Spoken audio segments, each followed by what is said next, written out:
Welcome back. At any given time, some 300 projects are running through the Rock Island Arsenal's Joint Manufacturing and Technology Center. It's, of course, to help with military readiness. But, Jenna, there's another side project that's helping restore a bit of history as well. Yeah, John, this is all a partnership between JMTC and the Arsenal's museum. Last year, JMTC helped restore this Mark 8 Liberty tank.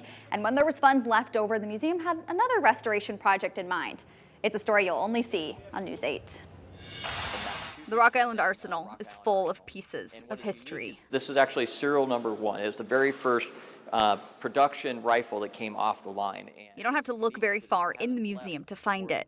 Outside it, too. I think it's neat. Patrick Alley can tell you all about the history of these 1841 mountain howitzers. To be able to have a piece of equipment that you can pack onto 3 horses and move wherever you want, this was really the first weapon system like that for the Army. But when we're talking about history dating back to the 1800s, time certainly takes a toll. You can obviously see water got into the wheels. I mean, it's coming right apart. Even these 2006 replica carriage wheels have seen better days.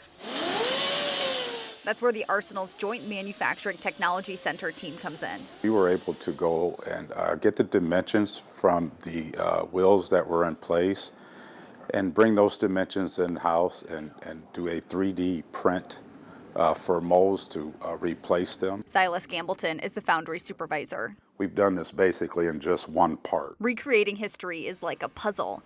Each section of the wheel split in a dozen pieces, carefully measured and set in place before they pour the molten metal, creating one piece in the end, just made out of metal instead of wood. When you do a side-by-side with what the factories produced, you really cannot tell. All made with technology the original creators probably couldn't dream of when it was built in the 1800s. This is always a big part of things for us, is combining that old and that new, really bringing together our entire history with the abilities that we have today. The 8 replica carriage wheels are a side project for JMTC.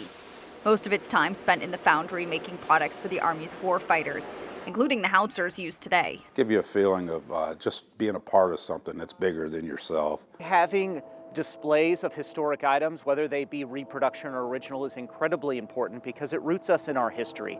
It tells us where we came from. Past meets present, each piecing together that moment in history. Now, JMTC is just finishing up casting the metal for the new wheels. Actually, this one here has one of the new wheels. That one's in the front, and the old one you can see is in the back closest to me. You can all see these for yourself outside the Arsenal Museum. And get this, the museum is actually the Army's second oldest museum. James.